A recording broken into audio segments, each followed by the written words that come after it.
Baba bu axırıcı. Böyle gedəcək bir. Yazıqlarına bax da. Red axdı, qapı getdi. Qapı getdi.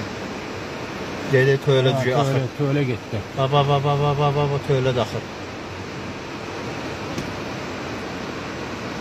Tövlə daxır vay vay.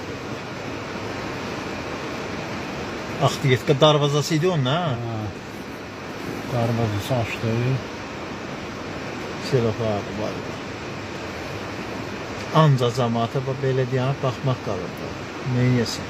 Çökülür. Belə yavaş axır. Baba fikir ver. Onun qabağını nə alar? Suyun içine baba axır tökülür.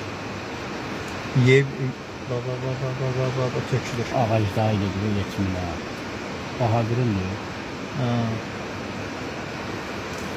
O bir də ondan bir yana baxar evinə. Neynəsin qapı? Təqsir bu altı aralandı ki. Bina aralandı.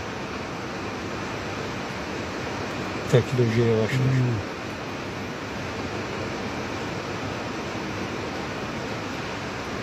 Sen düşün bağın içinde gelir. Böyle uçtu. Vay. Hayır, çok hayır.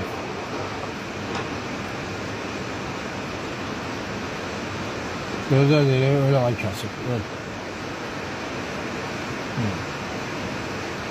Ya ahırında 6 obirde gelecek. Fikir ver.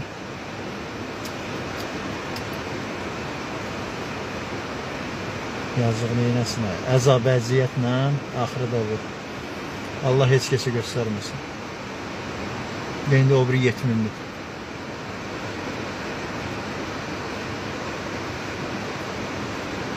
Məmləkət çox bir tərəflidir yəni.